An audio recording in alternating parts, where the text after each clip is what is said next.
up, we're thrilled to introduce Nnamdi Iregbulem, a passionate technologist and partner at Lightspeed Venture Partners, focusing on software investment across developer tools, application infrastructure, and machine learning. He's here to speak on the state of Black software development and his findings in representation, career progression, and compensation. We're so inspired by Nnamdi and can't wait to dig into his presentation. Enjoy.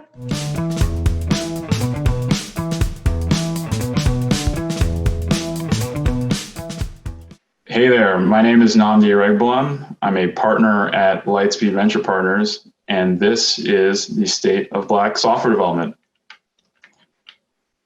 So just a little bit about me before I go on. As I mentioned, I'm a partner at Lightspeed Venture Partners, where I focus on investments, specifically in some of the software investments, specifically in some of the nerdier aspects of software. So developer tools, application infrastructure, and data science and machine learning applications. Prior to Lightspeed, I did a brief stint in product at Confluent.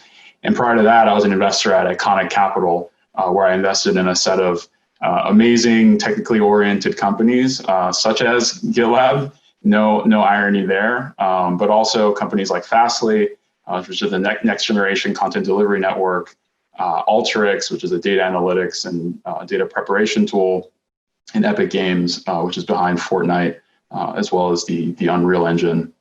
And I'm also a Yale and Stanford alum. And when I'm not investing in startups or advising founders, I write code, I tweet, although very, very sparingly. I take nerdy classes like Stanford's natural language processing, computer vision, deep learning courses. I write long form essays and articles about the economics of software development. And every once in a while, one of those posts hits the top of Hacker News, which is great. Like my post from a few months ago about how remote software developers actually earn more than non-remote developers. And my journey into software development is, actually probably not that much different than most of the folks watching this.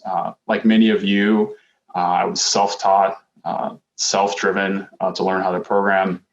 I used to build websites using HTML and CSS and a little bit of PHP as a kid. Used to make money with those websites. I used to build desktop computers. I still build desktop computers. And growing up, I was always one of the few folks that was super interested in this stuff, and definitely the only Black person I knew who was really interested in this stuff. I was the only Black person in my AP computer science class, and so on. In college, my on-campus job was basically to help people fix their computers, which was great. And I continued to take more computer science classes there. But again, I was, one of few Black students, typically no more than two. More recently, I picked up Python about 4 or 5 years ago and dove headfirst into machine learning and specifically deep learning. I come back home from my day job as an investor and dive into Python tutorials and projects until about 2 or 3 a.m., which is not a great way to get a lot of sleep. But I think my favorite project was a NLP classifier for sorting my emails into the right folder based off of their subject, which was kind of cool. And throughout my journey, I've always wondered why there weren't more Black individuals involved in software development. Why I was one of few. There's all this talk about diversity, right? Especially right now. The big tech companies release their annual diversity reports. There's some headlines about it, and then that's about it. And the reports themselves are often very high level, very opaque, and the underlying data is not itself open source. And so I thought that I could do better, or at a minimum, at least put some of these data science skills to use and hopefully add something valuable to the conversation by diving just a layer deeper. And this presentation is an attempt to do just that. And so this presentation fundamentally combines two perspectives, two lenses. The first is a quantitative look at various aspects of the Black software development experience. And to do this, I leverage the only reasonably detailed, large and publicly available data set that I know of, which is Stack Overflow's annual survey of software developers. This survey collects all sorts of interesting information, including earnings data, race, gender, what programming languages you know, the size of your organization, your role, etc. And my analysis combines the 2019 and 2020 results for enhanced statistical precision. And for the record, only includes US-based adult software developers working at least 20 hours per week on software development. And I want to caveat a few things here. This is an open survey. Anyone could take this survey. It's not a meticulously gathered Gallup poll, and so there's no guarantee that it's representative. And honestly, there's no guarantee that Gallup polls are representative either, but that's another topic. Additionally, anything other than the kind of raw data itself is my own analysis with all sorts of data prep and data cleansing. And so if you take issue with anything in this presentation, please come to me. Don't go to Stack Overflow. And because I knew that not everybody likes looking at pretty charts all day like I do, and because certain things are just not quantified anywhere, I've also included a more qualitative look at the Black software development experience. I interviewed a number of Black engineers, Black software founders, Black software investors to gather and share their perspectives. These are necessarily anecdotal and specific to these individuals. None claims to speak for the entire Black experience. And as came up in many of these conversations, the Black experience is not a monolith. But seriously, though, please do keep in mind that everyone has had a different experience in all sorts of ways. Before I go on to the main part of the presentation, I should mention that this analysis is completely open source. So all the Python code and a little bit of R, statistical models, the charts are all available in this Git repo you see on the screen. So if you want to replicate this analysis, if you want to change something about it, or you just simply want to understand it better, please feel free to clone the repo and be sure to star it when you do. All right, so that's enough preamble. Let's get to it. The first topic of three that I'll cover today is representation, specifically Black representation within software engineering. And while it's hard to summarize everything that was shared in the interviews that I conducted, there were definitely some commonalities that came up. This notion of being one of few that I mentioned earlier, for example, this is tough for many people. It's tough both because it can be isolating, but also tough because it's hard to know whether the things you are experiencing are solely your own experience or representative of a broader group experience. If you think marketing attribution is tough, try to do it when it comes to race-related issues. It's really tough. Network-based hiring, which is so common in Silicon Valley and elsewhere, referrals, and all the rest. These sorts of hiring practices make it difficult to achieve appropriate representation, if those closest nodes within the network are themselves not very diverse. And so if I had to pick one quote that I thought nicely summarized the problem, it was from a software engineer at a startup who noted that companies often don't have to go outside their network to be very successful, and therefore have very little incentive to do so. All right, now for some data. So if you've been paying any attention to this topic, the following slide should not be too surprising to you, although it is still quite striking. And so in my data set, 2.4% of software developers are Black. This compares to roughly 5 to 7% of technology workers overall, and about 13% of the overall US population that is Black.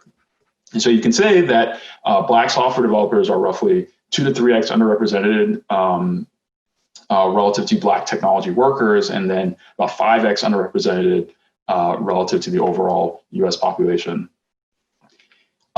Interestingly, though, going back to my point that the Black's experience is definitely not a monolith, what we can see is it is very different Black representation across genders. And so, again, in my data set, as many as 6% of female software developers are actually Black, versus only 3.5% of those who identify as non-binary and 1.9% of men.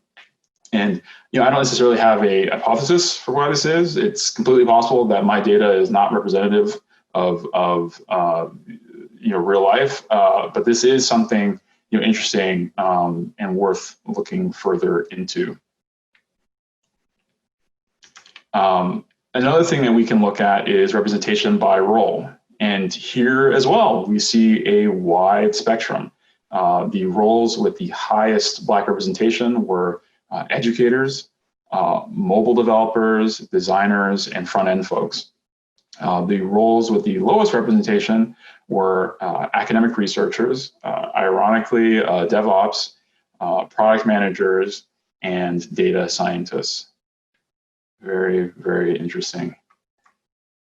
So now I want to move on to my next section, which is career progression. And if you think that network-based hiring can be somewhat problematic when recruiting at the individual contributor level, it is only more of a potential issue when recruiting senior leaders because the network of trust, the network of people considered for these roles is even tighter, even smaller, even more homogenous typically. And so, some of these things are subtle, right? It can be that it's harder to find mentors or sponsors within an organization who can advocate for you. It can be harder to develop the confidence that is expected of a senior leader when you're dealing with all sorts of other hurdles. These are the sorts of things that came up in my conversations. And if I had to pick one quote, it would be from a senior leader who said, the opportunities given to you are based on trust. Who is willing to bet on you even before you've demonstrated that you can do it? This is harder for a Black person to pull off. And by the way, keep that theme in mind, because I'm going to return to that in a few minutes. All right, so one of the simplest metrics of progression is years of professional experience. All right, so how many years you've been writing code for professional purposes. The reason this is important is that in any model of the career life cycle of a software developer, years of experience is going to be the dominant driver of earnings, especially early on in one's career where raises and promotions are relatively frequent. And so in those first 5 to 10 years, a single year of professional experience is actually quite valuable. And so what I've done here in the lower left, you can, in the lower left, I plotted the distribution of professional experience across both Black and non-Black developers using what's called a kernel density estimate. And if you don't know what that is, it's fine. Just think of it as a smooth histogram. And if you don't know what a histogram is, then we're going to have problems because this doesn't get any easier from here. But anyways, if you look at the purple distribution, which is for Black developers, what you can see is that it's as if the entire distribution of professional experience is sort of smushed to the left. And I know it's a very technical term there, smush, but seriously, it's as if the whole distribution was sort of shifted to the left by a bit. And how much is it shifted to the left? Well, about 2 to 2.5 years, which you can see on the right, where I've calculated the average and median earnings of, average and median years of professional coding experience for both Blacks and non-Blacks. And so now you might be asking yourself, what's causing this difference? And there's really two major hypotheses out there that I want to highlight. One is that the industry is diversifying, and that diversification is happening at the most junior ranks, because naturally, when someone joins software development industry and they haven't been in it before, they of course start with 0 years of experience, right? That's the left side of that distribution. And so if more Black professionals are becoming software developers, it's not entirely surprising that they would show up on that left side. The other explanation is sort of differential retention, by which I mean Black software developers being retained at worse, as in lower rates than others, which would cause a thinning of the ranks, so to speak, at the highest levels of software development. And there's actually evidence for both. And so what I plotted here is the Black representation within various experience levels. And so I've bucketed developers into 5-year experience buckets, 0 to 5 years of experience, 5 to 10 years of experience, and so on, all the way up. And within each, showing the percentage of developers in that bucket who are Black. And what we see is that aligning with the idea that the industry is diversifying from the bottom up, representation is significantly higher among those with less than 5 years of experience than in any other bucket. And then there's a meaningful fall off after 5 years of experience, and it continues to kind of fall from there, perhaps suggesting the retention hypothesis. Now, because this data is really a sort of snapshot in time and doesn't track a particular individuals over time, we can't actually determine which of these competing hypotheses is the bigger driver. It's not actually determinable from this kind of data. This is the sort of thing that a big technology company that tracks its employees over time could do, but it's not something that I can do with the tools and data that I have here. Another area I looked at was leadership. And here I define a leader as someone in the data set who claim to either be a manager or an executive within their organization. Here again, we find interesting differences. So with only 6.8% of Black software engineers characterizing themselves as leaders versus 8.5% of non-Blacks. And while it's interesting on its own, it is a bit coarse, right? Leadership, as I've defined it here, is effectively a binary or a Boolean variable. You're either a leader or you aren't. It doesn't really let us track how leadership opportunities are being doled out across the spectrum of, let's call it leadership potential, right? And so some people aren't leaders today, but are more or less qualified for leadership than other non-leaders. And within leadership, some folks are more or less qualified for it. Leadership itself, leadership potential itself is a complex combination of a number of different traits. It's not just about years of experience, it's also about many other things as well. Luckily though, because of the richness of this data set, I was able to take a crack at this.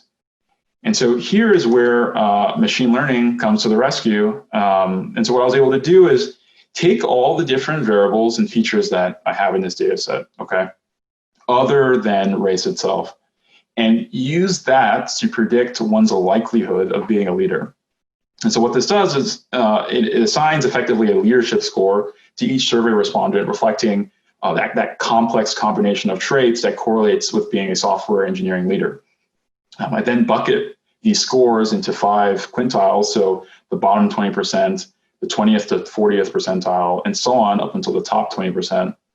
And then compare within each of these buckets what proportion of individuals were in fact leaders.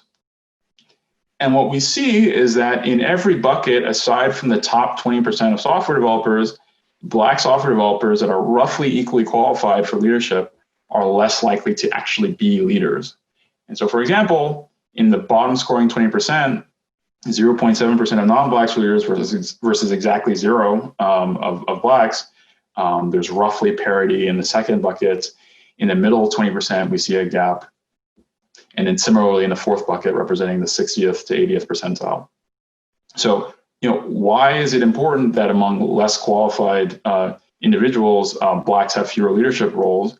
Well, the reason it's important is that oftentimes the first leadership opportunity that one receives is actually one you aren't totally qualified for, right? Someone likes you, they appreciate your work, and they decide to take a shot on you, take a chance on you. And this came up over and over in my interviews. And now we can finally quantify this idea that organizations are less willing to take a chance on Black software professionals until they are overqualified, right? Which would effectively be that fifth bucket on the slide. All right, and so for the grand finale, I want to talk about compensation. And again, it's hard to summarize in a few words the experience of so many different individuals, but there are definitely some key themes. Black professionals often don't have individuals in their immediate vicinity or network telling them how to advocate for themselves. People who have their best interests at heart, driving home the importance of negotiation on, say, compensation. Oftentimes, people don't even know what to ask or that they should even ask at all. It was very common for people to say, has anyone ever, looked me right in the eye and paid me less because of my race? Not necessarily, but have I felt unable or under-equipped to advocate for myself? Almost certainly. And so this ends up having a sort of indirect effect on compensation that is important to know.